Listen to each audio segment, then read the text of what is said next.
What is Stockholm Syndrome? Stockholm Syndrome is a very strange and surprising emotional response where a person who is being held captive or abused starts to feel trust, affection, or even love toward the person hurting them. Imagine someone being kidnapped, and instead of hating the kidnapper, they start to feel loyal to them. That is exactly what Stockholm Syndrome is. It seems hard to believe, but it has happened many times in real life.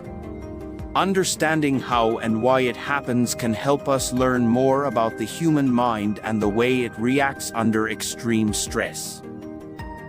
The term Stockholm Syndrome came from a bank robbery in Stockholm, Sweden, in 1973. During the robbery, hostages were held for 6 days by armed criminals.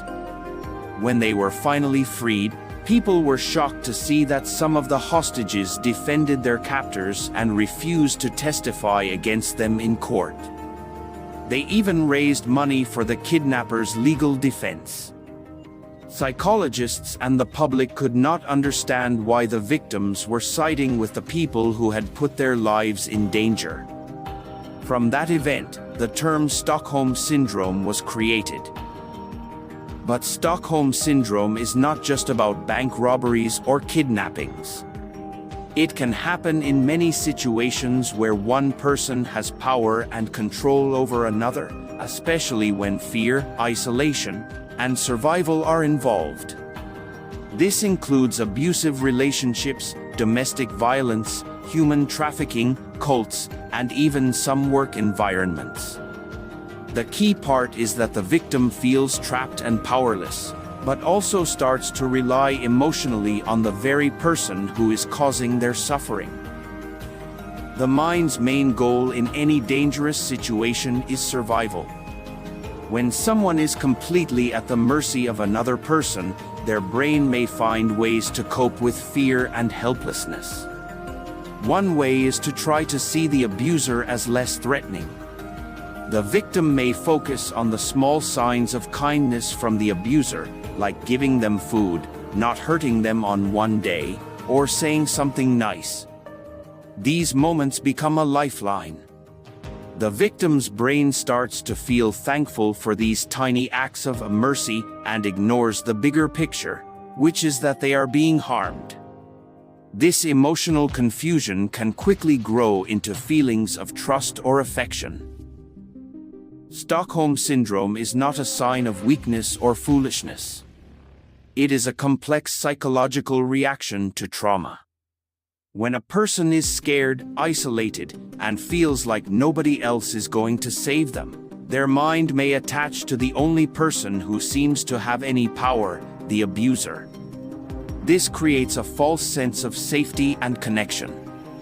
In many cases, the victim may believe that the abuser is the only one who understands them or cares for them, even though the opposite is true. This belief can make the victim resist rescue, stay silent about the abuse, or even go back to the abuser after they are freed. Children who grow up in abusive homes may also experience something like Stockholm Syndrome. If a parent is violent or emotionally cruel, the child may still love that parent and try to please them. They may blame themselves for the abuse and feel guilty for thinking badly about the parent. That is because children are completely dependent on their caregivers, and their brains are wired to form attachments no matter what. This early emotional pattern can carry over into adult relationships, especially if the person never learns what healthy love and respect look like. People often ask why victims do not just leave. But in cases of Stockholm Syndrome, it is not that simple. The emotional attachment to the abuser, combined with fear, shame, and lack of outside support, can make leaving feel impossible. The victim may not even see themselves as a victim anymore. They may believe they are in a real relationship, that they are needed, or that the abuser loves them. This distorted thinking is not their fault. It is a result of intense psychological stress and survival instincts. Breaking free from Stockholm Syndrome takes time, support, and healing. The first step is safety. Once a person is no longer under the control of the abuser, they can begin to see the situation more clearly. Therapy can help them understand what happened, rebuild their self-worth, and learn how to form healthy relationships. Support from family, friends, and professionals is very important. It is not helpful to judge or blame the person for what they felt. What they need is compassion, understanding, and patience. It is also important to know that not everyone who is held captive or abused will develop Stockholm Syndrome. Every person reacts to trauma differently. Some people stay angry and fearful. Others may shut down emotionally. A few may form attachments to the abuser.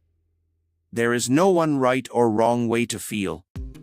The human brain is incredibly complex, and the way it reacts in a crisis depends on many things, including past experiences, personality, and the nature of the abuse.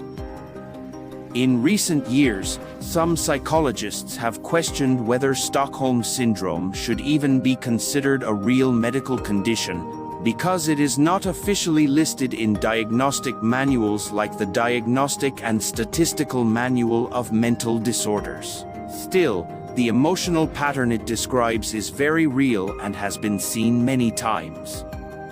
Whether we call it Stockholm Syndrome or use another name, the experience of emotional bonding with an abuser is something that deserves serious attention.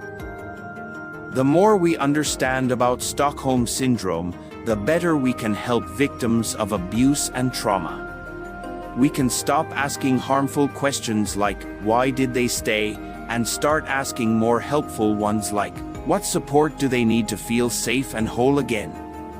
We can learn to recognize the signs of emotional manipulation and control, both in ourselves and in others, and speak out when we see it happening. And most of all, we can remind people that real love does not hurt, threaten, or trap anyone. Love should feel safe, free, and respectful.